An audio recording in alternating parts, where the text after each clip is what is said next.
हृदय में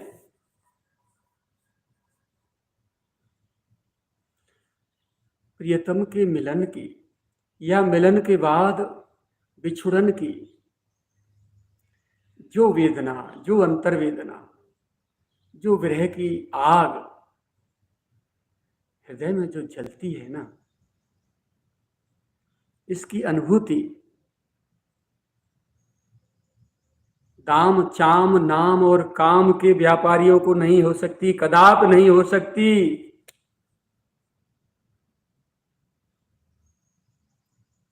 वो तो हृदय ही कुछ और होते। वो हृदय अलग ही होते हैं।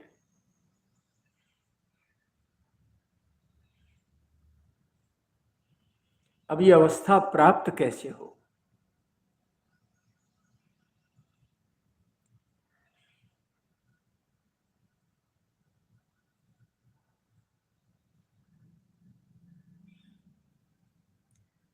ये अवस्था प्राप्त कैसे हो?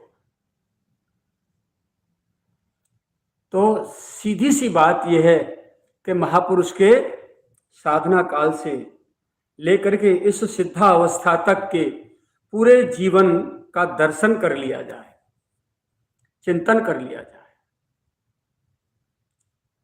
कि इनका आहार कैसा, इनका संग कैसा, इनका व्यवहार कैसा, इनका विचार कैसा, इनकी वृत्ति कैसी, इनका आचरण कैसा, इनका स्वभाव कैसा, इनकी रहनी कैसी, इनकी साधना की लगन कैसी, इनकी सत्यता कैसी, इनकी तत्परता कैसी, इनका समर्पण कैसा,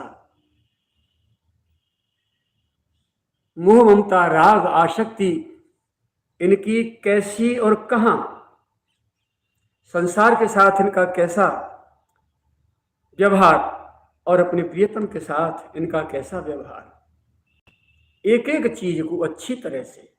फिर इन्होंने साधना किस तरीके से की है, इनकी सद्गुरु निष्ठा कैसी, इनकी इष्ट निष्ठा कैसी, इनकी शास्त्र निष्ठा कैसी, इनकी स्वयं की नियम निष्ठा कैसी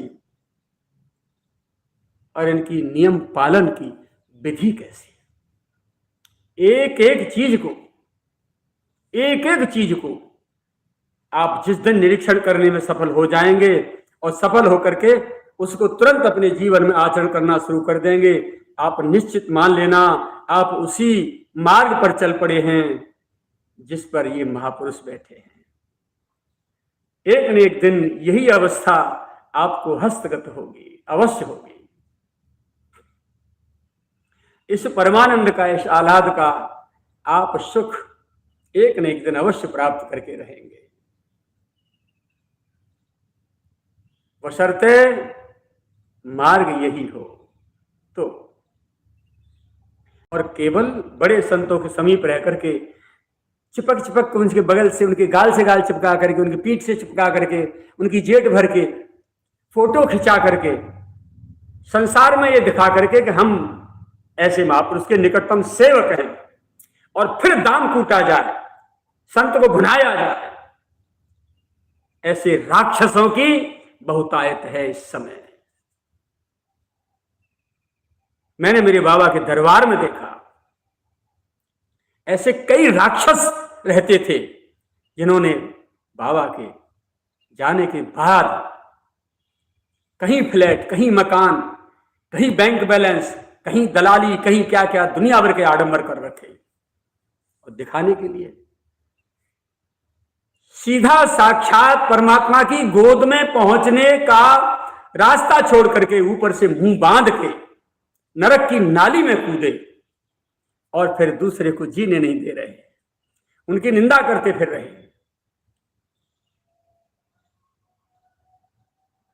प्यारे, यदि कोई संत आपके हाथ लग गए हैं, ऐसे विरही महापुरुष, ऐसे सच्चे अनुरागी संत यदि आपके हाथ लग गए हैं, तो ये आपके जन्म जन्मांतरों की सबसे बड़ी उपलब्धि होगी। सारे धर्म, कर्म, सुकृत, पुण्य, दान, व्रत, उपवास, साधना जन्म जन्मांतरों की आपकी सफल हो गई मानो, ऐसे संत आपके हाथ पड़ गए हो। और फिर उनकी एक एक चेष्टा को देख करके यदि आप संसार से तांगे के घोड़े की तरह बेल्ट बांध के केवल उनकी ओर, उनके मार्ग की ओर चल पड़े हैं, न इधर देख रहे न इधर देख रहे हैं, बस, तो आपका जीवन धन्य धन्य परम धन्य है। आप वंदनीय हैं, चरण वंदनीय है। और ऐसे संत के पास रह करके यदि आप ऊपर चील और कौवे उड़ते हैं और दृष्टि रहती है कि मल विष्ठा और मांस का टुकड़ा कहां पड़ा है, यदि ऐसी कुचेष्टा से यदि आप ऐसे संत के समीप में रह रहे हो तो आपसे बड़ा दुर्भाग्यशाली, अभागा और क्या क्या नाम दूं आपको, दुष्ट और दुराचारी कोई और नहीं हो सकता। नरकगामी हो, यमराज के सोटा खाने के लिए तैयार रहो। संत को लूट के तुम बड़े आनंद में अपने को समझ रहे होगे, अहंकार में कि हम बहुत बड़े आनंद में, हमने जाने क्या विश्व विजय प्राप्त कर ली, लेकिन तुम हार गए मूर्ख, हार गए, जिंदगी हार गए।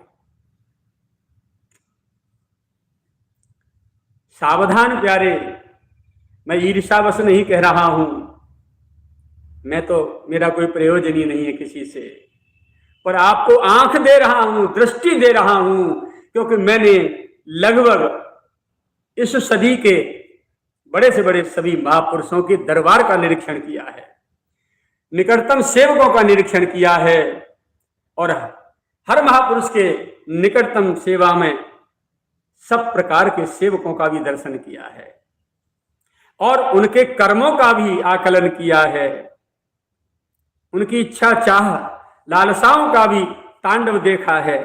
और उन्होंने, किसी ने प्रियतम के प्रेम को पाया तो किसी ने संसार की कीचड़ पाई, और फिर उनके रिजल्ट भी देखे, उनकी दुर्गति भी देखी और सदगति भी देखी। इसलिए कह रहा हूं, जो आपने नहीं देखा वो मेरी आंखों से देख लो, मेरी आंखों में देख लो, मैंने देखा है। बार बार आप सभी के श्री चरणों में वंदन करता हूं प्यारे। यदि संसार बढ़ाने की इच्छा हो, धन बटोरने की इच्छा हो, तो संसार में बहुत से तरीके हैं, उनके द्वारा बटोर लेना। परंतु प्रियतम के लाडले किसी महापुरुष को निमित्त बना करके यदि तुमने धन बटोरने की कोशिश की, चेष्टा की, तो तुम्हारी बहुत दुर्दशा होगी प्यारे। शायद धरती भी हिल जाएगी। जो अपराध भक्त कर करई, राम रोष पावक सो जरई।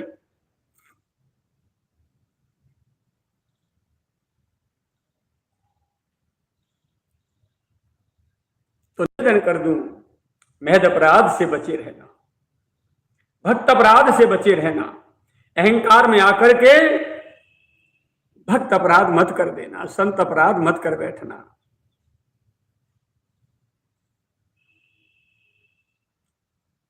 वरना पता नहीं किस मोड़ पे आकर के ठाकुर तुम्हारी कमर में वो लात देगा, ऐसी लात देगा, एक एक हड्डी पसली चूर चूर हो जाएगी और कीड़े नहीं खा रहे होंगे, ये दशा हो रही होगी। कीड़ों में बट नहीं बन रहा होगा तुम्हारी बॉडी का, वो दशा हो रही होगी।